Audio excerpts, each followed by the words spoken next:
যে মামুনের মা নিজে পরকিয়া করে, এখনো টিএমটি অফিসে চাকরি করে সুমন নাম, সারা রাত ইয়াবা খেয়ে মেয়েদের সাথে যে শারীরিক সম্পর্ক করেছে, এটা কি করেছে? এটা কি মামুন সারা রাত তাহাজ্জুদ আদায় করে আল্লাহর কাছে জান্নাতে যাওয়ার সার্টিফিকেট আদায় করেছে? আমি হিজড়া বা আমি থার্ড জেন্ডার বা তারা আমার জেন্ডার নিয়ে কথা বলছে। আজকে আমার বাচ্চা আমার সাথে সম্পর্ক ছিন্ন করার জন্য আমাকে টেক্সট করেছে। আমি আপনারা চাইলে সেই টেক্সটটাও দেখাতে পারি। আমার মেয়ে ক্লাস 9-এ পড়ে।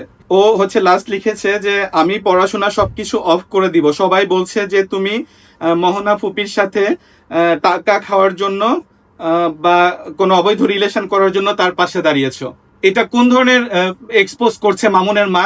ডক্টর কিন্তু দেখে না যে এটা ছেলে না মেয়ে। ডক্টর কিন্তু তার পক্ষ থেকে যে সার্ভিসটা দেওয়ার মানবিকতার দৃষ্টিকোণ থেকে ডক্টর সার্ভিস দিয়ে থাকে।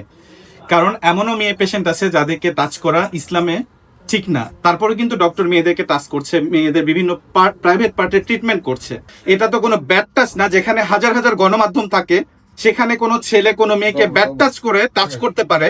তারা যেভাবে এক্সপোজ করছে বিকজ তারা অশিক্ষিত এবং মূর্খর জন্য এই ধরনের এলিগেশন উঠাইছে। কে মামুনের মার এই এলিগেশনের জন্য আমার সন্তান আমাকে যে এসএমএসটা দিয়েছে, মানে সে আমাকে যেভাবে সমাজে প্রোভাইড করছে যে সুমনের সাথে মামুনের মায়ের পরকীয়ার সম্পর্ক, কই আমরা তো এই কথা আগে বলি নাই। এবং গ্রামের ওদের একজন মাতবর আছে শরীয়তপুরে, এই বুড়ি যখন লাইলার সাথে বা মোহনের সাথে বা কোনো মেয়ের সাথে গন্ডগোল লাগে তখন গ্রামে চলে যায় শুধুমাত্র এই লোকগুলোর সাথে শারীরিক সম্পর্ক করার জন্য। যেখানে বুড়ির ক্যারেক্টার খারাপ, এই বুড়ি কিভাবে আমাকে বলে যে আমার ক্যারেক্টার খারাপ? আমি বোন হিসাবে মাথায় হাত দিয়েছি, মোহন আমার পাশে, ও বলতে পারবে যে আমি ওকে, বা লাইলা কোনোদিন বলতে পারবে যে ওকে আমি কোনোদিন ব্যাড টাচ করেছি? লাইলার বার্থডেতে আমি ওকে ট্রিট দেওয়ার কারণে সে আমাকে বলছে যে আমার নিজের ভাই যেটা করতো না তুমি আমাকে ট্রিট দিয়েছো, সে আমাকে হাক করেছে। এই ছবি নিয়েও বলতেছে আমি লাইলাকে জড়ায় ধরি, আমি মোহনাকে জড়ায় ধরি। আর বুড়ি যে রাত্রেবেলা সুমনকে জড়ায় ধরে, বুড়ি যে রাত্রেবেলা শরীয়তপুরের মাতবরকে জড়ায় ধরে অনৈতিক কাজ করে, তার ছেলে যে মোহনাকে বাসা থেকে বের করে দিয়ে 2টা মেয়েকে নিয়ে যে রাত কাটিয়েছে, তারা কি এগুলো তাহাজ্জুদ আদায় করছে? নাকি তারা এখানে বসে বসে আল্লাহকে ডাকছে? সারা রাত নেশা করে ছেলের বউ, এখনো ঠিক আছে ছেলের বউ তার কাঁধে আমি হাত দিয়েছি, এটা আমি অন্যায় করেছি, আমি বলছি যে একটা মেয়েকে আমার হাত দেওয়া ঠিক হয় নাই। তাহলে মোহনা চলে আসার পর মামুন 2টা মেয়েকে রুমে নিয়ে যে কন্টিনিউয়াসলি হতো। আচ্ছা, মামুন যেখানে কোনো সমস্যাতে পড়ে সেই মানে প্রতিপক্ষ যেমন লাইলার, আপনি তাদের পাশে থাকেন কেন?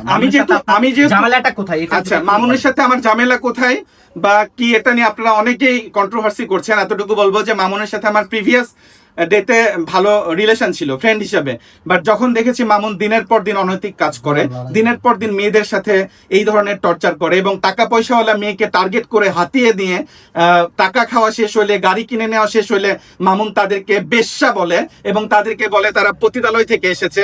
তাদের মাদের সাথে মামুন শারীরিক সম্পর্ক করার জন্য ফোন কলে থ্রেট দেয়। তখন আমার কাছে মনে হয়েছে যে সে আমার ফ্রেন্ড হইতে পারে, বাট যেটা ন্যায় আমার তার পক্ষেই কথা বলা উচিত। আমি মনে করেছি যে লাইলা ন্যায় ছিল, আমি লাইলার পক্ষ নিয়েছি। এখন দেখেছি মোহনার সাথেও সেম ভাবে ফ্লার্টিং করেছে এবং মোহনাকেও সেম ভাবে 2023 সালে লালাকে যে আঘাতটা করেছিল মোহনাকেও সেম টর্চার করা হয়েছে, ফিজিক্যাল অ্যাসল্ট করা হয়েছে।